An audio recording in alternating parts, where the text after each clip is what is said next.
നമ്മുടെ കമ്പ്യൂട്ടറിലുള്ള ഒരു ഡ്രൈവ്, ഉദാഹരണത്തിന് എഫ് എന്ന ഡ്രൈവ്. ഈ ഡ്രൈവ് നമുക്ക് പൂർണ്ണമായിട്ടും ഹൈഡ് ചെയ്യണം. നമ്മൾ ഫോൾഡറൊക്കെ ഹൈഡ് ചെയ്യില്ലേ, അതുപോലെ ഈ ഡ്രൈവ് മൊത്തം ഹൈഡ് ചെയ്യണം. അതെങ്ങനെയാണെന്ന് നോക്കാം. ഓക്കെ, നമ്മൾ ആദ്യം ദിസ് പീസിൽ റൈറ്റ് ക്ലിക്ക് അടിച്ച് അതിൽ മാനേജ് എടുക്കാം. അതിൽ ഡിസ്ക് മാനേജ്മെന്റ് എടുക്കാം.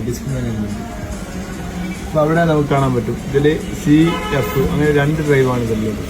നമുക്ക് F ആണ് ഡിസേബിൾ ചെയ്യേണ്ടത്, ഹൈഡ് ചെയ്യേണ്ടത്. അപ്പോൾ Fന്റെ അവിടെ വെച്ച് റൈറ്റ് ബട്ടൺ എടുത്തു കഴിഞ്ഞാൽ change drive letter and path എന്നുള്ള ഓപ്ഷനാണ്, അതെടുക്കുക.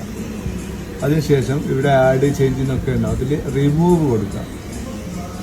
അപ്പോൾ ഇങ്ങനൊരു ബോക്സ് വരും, അതിൽ യെസ് കൊടുക്കും. ശേഷം നമ്മൾ ദിസ് PC ഓപ്പൺ ആയി കഴിഞ്ഞാൽ അവിടെ F എന്നുള്ള ഡ്രൈവ് കാണുന്നു. അത് എന്തൊക്കെ ഡാറ്റ ഉണ്ടോ അതൊക്കെ അവിടെ തന്നെ ഉണ്ട്, ഒരു കണ്ടീഷനിൽ തന്നെ അത് ഹൈഡായി നിൽക്കും. അത് നമുക്ക് എങ്ങനെ തിരിച്ചു കൊണ്ടുവരാൻ പറ്റുമെന്ന് അത് നോക്കണ്ടേ.